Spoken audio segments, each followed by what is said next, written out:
So this is Dan of Vagabond Awake, and today I'm delighted to have Shelby on the channel. She has a great story. I wanted you guys to hear it. Shelby, welcome to the channel. Thank you so much, Dan. I have followed you for years. I love your videos so much. You are an incredible inspiration. Where are you sitting right now, and what part of the world are you from? Well, where I'm sitting is outside of Medellín, Colombia, which is in the northern Andes Mountains. And I have a home, I have a condo, so I own it in the mountains, 30 minutes outside of the city. So I'm from Florida and became a van lifer for about a year and then detoured and became an expat. And here I am in Colombia. That's great. So you're in Colombia. I've spent some time in Colombia, and I You think it's a did. beautiful country. Yeah.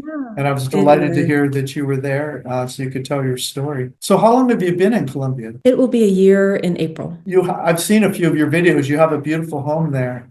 I want to ask you about that in a minute, but what made you say, you know what, I think I want to leave higher outside my home country? Closed my business during COVID because it was time to renew my lease. I had a very high-end lease in Southwest Florida for an art gallery. To make that commitment during a shutdown, I mean, all of us in the world, we had no idea what was going to happen, how long it was going to last. I was 62 then, I'm 67 now. Early retirement at a time with inflation skyrocketing. It was just frightening to me. And I was starting to spend my savings. I refused to go back to work. I've worked since before college, since I was 16, and just kind of burnt out on that. The thought of working till I die, I mean, I hope I live to well into my 80s or 90s or 100. I'm not going to be able to be selling art to somebody when I'm like 93 years old. So that's what gave me the idea to kind of reinvent my life. I am a researcher beyond belief, and I love YouTube and channels like yours, Dan. And so that's what I did. I went down that rabbit hole. But most important to me was to be in close proximity to my adult children and my grandson, who's a teenager now. And it's a 3-hour flight to Florida, and the airport's 30 minutes from me. And most of Europe I didn't qualify for, the visas, the income level to get a visa. I started focusing on Latin America, Central America, and South America. And how did you, of the Central and South America, how did you zone in or zero in on Colombia? I think it's really important for anyone that's thinking about becoming an expat is you really have to do soul searching, and you really have to ask yourself questions of what you like and don't like, and not on a temporary basis. I mean, for instance, you can probably tell by looking at me, I'm kind of girly girl kind of woman, and I love rural. I go hiking, I get all, down and dirty, grubby, the whole thing. I wouldn't want that as a full-time lifestyle. So I'm honest with myself. But I've traveled to places where I thought, oh my gosh, I could live here the rest of my life. But you have to be realistic too. So you have to ask a lot of questions of yourself, and then also do the research and do some traveling if you can. But again, the beauty of the internet, the beauty of YouTube, you can see a lot, you can find out a lot about visa requirements, all sorts of things. Oh, and Facebook. Facebook has been my very good friend. There are great Facebook groups and expat Facebook communities all over the world that have so much information, and people are so friendly and happy to help. Yeah, those are great tips. Facebooks are great for getting to know everything. You just Mhm. you go to Facebook and you search on the word expats and city name or country name, and then you just join those groups and start asking questions. It's great. Exactly. Yeah. Yes. So how have the people that you've met there, is it friendly? In other words, does it feel friendly to you? It And is and and really are you in a big town or small town? I give people an idea. well. Don't want to call it a suburb because it's pretty rural where I am, but I'm 35 minutes by car outside of Medellin, which is a really cool city. It's very young and hip. And have you been there? Yeah, of course. It's Yeah. beautiful. So, and when I did a couple of visits down here before I made the decision.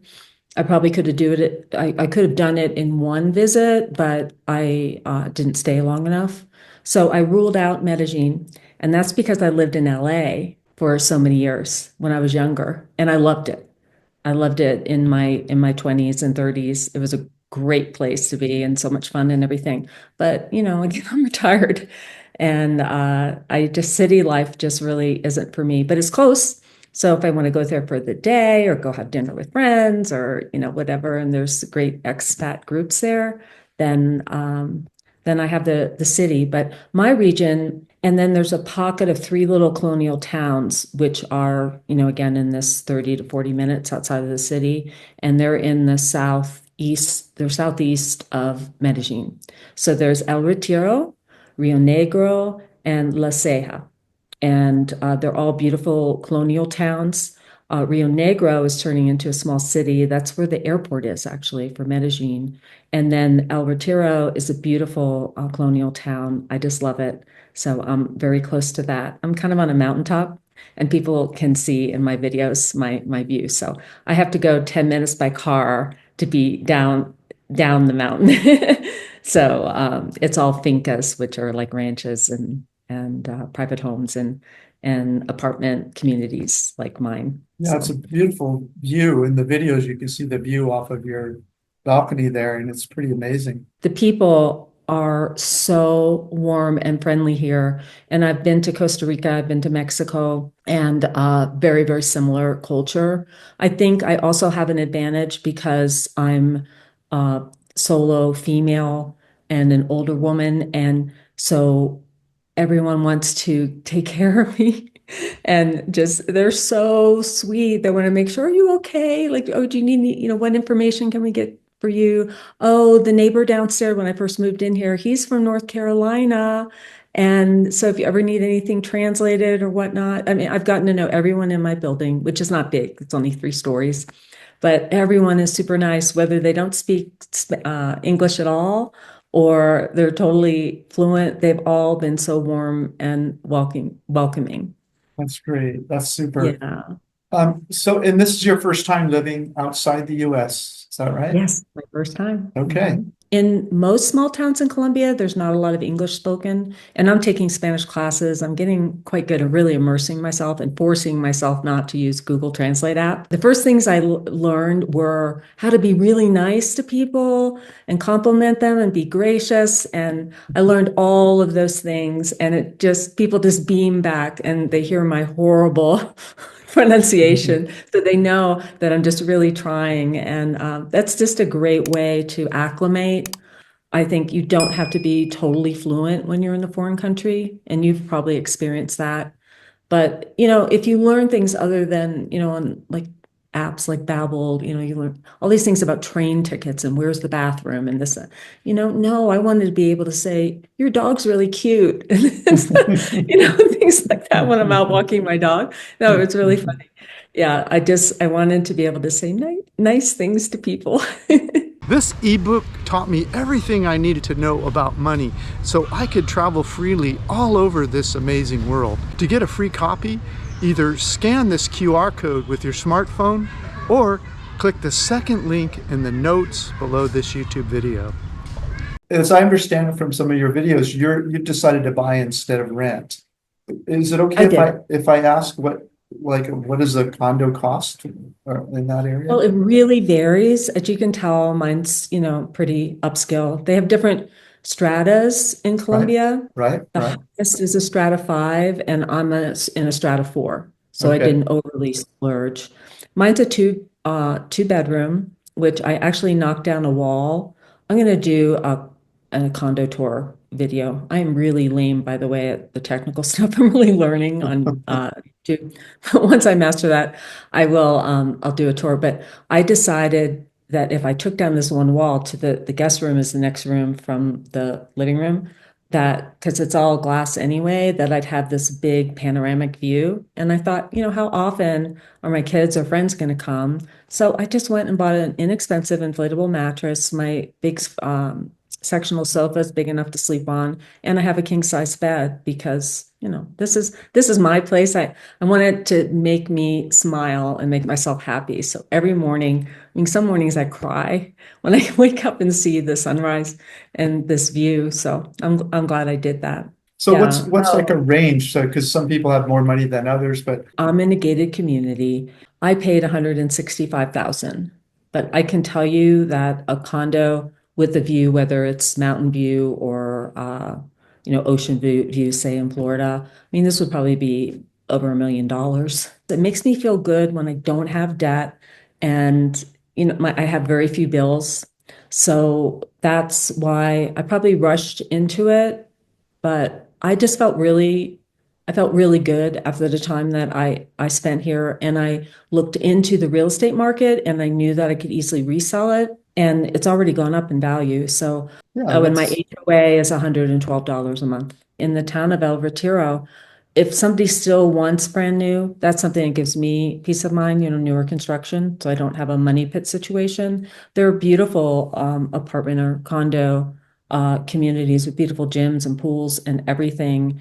And you can still find things probably between 100 and 120,000. Then there's another YouTuber. I'll give him a plug. I can't remember his station, but he's Gino Perez here in Colombia, and he's in a really rural area. Oh my gosh. And he talks about all the time his budget and he has a finca, he has acreage, and so his lifestyle is way less expensive than mine. It's absolutely gorgeous. But again, as I said earlier, I like to be close to a city. I just have a certain aesthetic that makes me feel good. So what about your other stuff? Utilities, gas, internet, phone? most of Colombia is at elevation. So, and it's close to the equator, so we don't have seasons. So the weather is year round. Maybe, some days with rain, but most of the time it's sunny, not high humidity. In fact, they call Medellín in this whole area, the area of the eternal spring, and it just is. Yeah. So it's like low 70s to mid 70s during the day, mid 50s at night, and that's year round. So we don't need air conditioning. My electric bill is, and I kid you not, it's between $30 and $35 a month. My cell phone bill, and the provider in my community is fiber optic. So it's super high speed. And so the cost on my internet is $26 a month. And let's see, what else do we have? Gas is about $10 a month. And my cell phone with unlimited data is $16 a month. That's great. And for the ladies that are out there, I just got to throw this into the ladies that are out there. So like to get like gel, this is expensive. This is like probably $70 in the US. I get for like 10, a manicure, a pedicure, a pedicure, like full on pedicure with like everything is like $8. And I get my hair cut and a blow dry at a beautiful hair salon, and it's like less than $20. And in the US, it's crazy what things like that cost. Yeah. Even just inexpensive, even at Supercuts and everything. I mean, it's just so much more expensive than it is here. Yeah, that's great. And so Yeah. do you eat out more, would you say, or eat at home more? And that's why I'm on the mountaintop. I like my quiet time, my recharge time. I love to cook. I love all my neighbors. I'll go and visit them. But I would say on average, say I'm out and about during the day. I may have lunch out a couple of days a week, dinner out maybe once a week. And to give everyone an idea, the cost, a really nice lunch, like at a local Colombian restaurant with something to drink would be $5, but a nice lunch. I went out to a sushi restaurant with someone last week, and I had just an enormous platter with what was it, salmon, and it was rice and salmon and papaya and like all these endonami, all these different things. And I don't drink alcohol, don't really like the taste of it. So it was, a nice, beautiful bottle of mineral water and that huge platter of fresh fish. And that was like $8. Wow, Yeah, that's so you amazing. can eat really well here. And same thing for dinner. The average going out to dinner is 10, maybe 20 if somebody got filet mignon, you're at a super nice restaurant. So that's per Right. person. So And what about groceries? What do you spend a month for one person in groceries? groceries are very inexpensive. Oftentimes when you're at a mercado or supermarket or whatever, you're not just buying food, right? You're buying toilet paper and, Windex type product or, whatever you're Yeah, getting. So I have never spent more than $100 in a week. And that includes going out to lunch, like I said, a couple lunches, maybe a dinner. It's really, really inexpensive here. Colombian people are very, as far as their aesthetic, just super sophisticated, and they love modern. I don't know if you can see in the background, you see all this glass back here, and Yeah. so they love to decorate this way. So these small independent furniture companies, that's all manufactured here, and it's pennies on the dollar. If you want to go out, into one of these beautiful little colonial areas, very, very easily you can have, rent for $500 a month. But Right. if you drove just a little further out and you're just slightly more rural and you like that traditional Colombian architecture, oh, it's so inexpensive. Really, really inexpensive here. By the way, what's the name of your channel? It's Navigating with Nana, and that's spelled Nana. So what Yeah. about safety? I know I've been to Colombia, Bogota, Cartagena, Cartagena. Medellín. I've been to Mhm. San Martin, which is on the Caribbean, a little Yes, south that's of way up off of Central America. yeah. Anyway, and Mhm. I've had a really good time there. I would, and I feel relatively safe for Latin America. I didn't really run into Mhm. any trouble at all. But do you feel safe there in your community where you are? Very safe. And believe me, I put a lot of time and research into this area and also Medellin, the city. What makes it hard with YouTube is there are a few people out there that are into the clickbait, and they know they'll get a lot of clicks.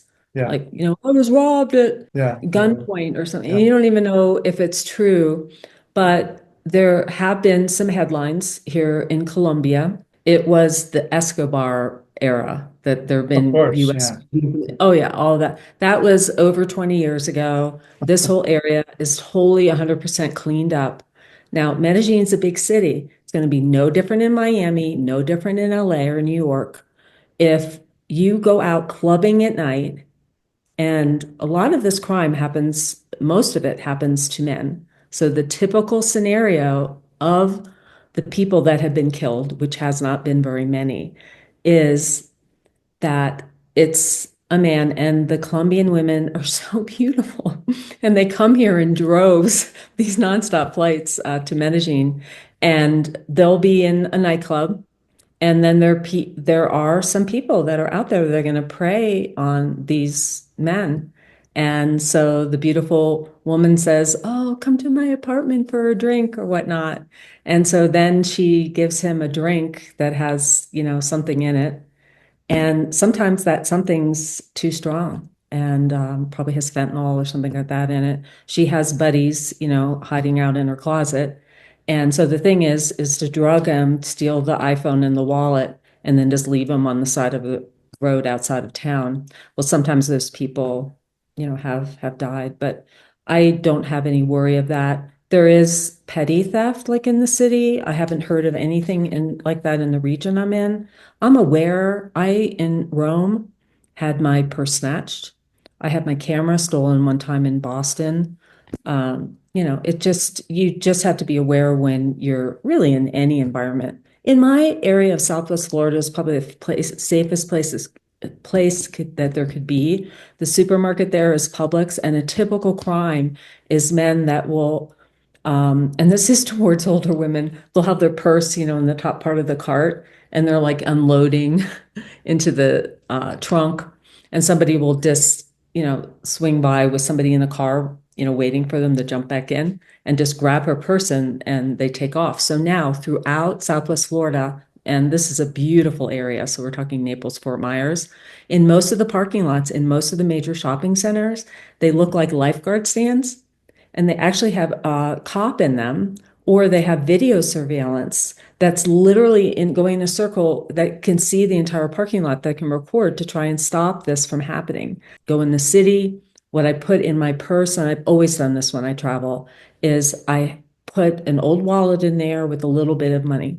And then where I keep my money for the day, in my card and my phone, I put in a pocket. So if somebody takes my purse, they're not getting, the important things or anything of great value. Colombia ranks super high in South America for its medical system. It's phenomenal. And there are several very well-known hospitals in Medellín, and one of them has a big location right by the airport, so it's only 20 minutes from me. Absolutely beautiful, very state-of-the-art. Oh, and they have a concierge there for people that don't speak Spanish. Well, Colombia does have a really good retirement visa. I decided to take advantage of what's called an investor visa, just because there are a few more perks with it. So, and I knew that I was buying the apartment. So, with the retirement visa, it's after 5 years, it's the same with the investor. After 5 years of that visa, then you get residency. And then another 5 years after that, you can become a citizen if you want. So the retirement visa, I looked it up because I wanted to have, close to accurate information. It's around 16,000, maybe it's up a little closer to $17,000 a year to qualify. So, and your pension, as they call it here, or your Social Security counts. And then an investor visa, you have to invest a minimum of around $116,000 or $117,000 in either a business or a piece of real estate. And younger people, I'm sure you have a lot of younger viewers too, that their most common one that they get are digital nomad visas. When you apply, you have to show that you have a year of insurance, and that can be travel insurance. So I got what is called an assist card, and it's typical travel insurance. It's not expensive. It was, I don't know, like $300 for the year or something. Tell us, Shelby, what, again, the name of your channel and what is it you like to talk about on there so people can go over there and take a look? The name of my channel is Navigating with Nana, and that's spelled Nana. But it's really to give a realistic viewpoint of what it's like to leave the United States, to come to a foreign country, and in this specific case, to come to Colombia. And I wanted to be realistic, and I plan on not just talking about all the highlights, all the ups, but things that were more difficult and challenging. But I want to do also just to show people what it's like here. Absolutely. Well, thanks so much, Shelby, for coming on the channel and sharing your story. You're so welcome, Dan. I really appreciate it. It's been great talking with you and on inspiring all those people. You certainly did for me and continue to. Thank you so much. You take care. Navigating with Nana is the first link in the notes below this YouTube video. The second link in the notes below this YouTube video is the Financial Independence ebook, Foolproof Way. And in the upper right-hand corner, you'll see our playlist for over 140 people who have retired overseas in interviews. Feel free to watch that too.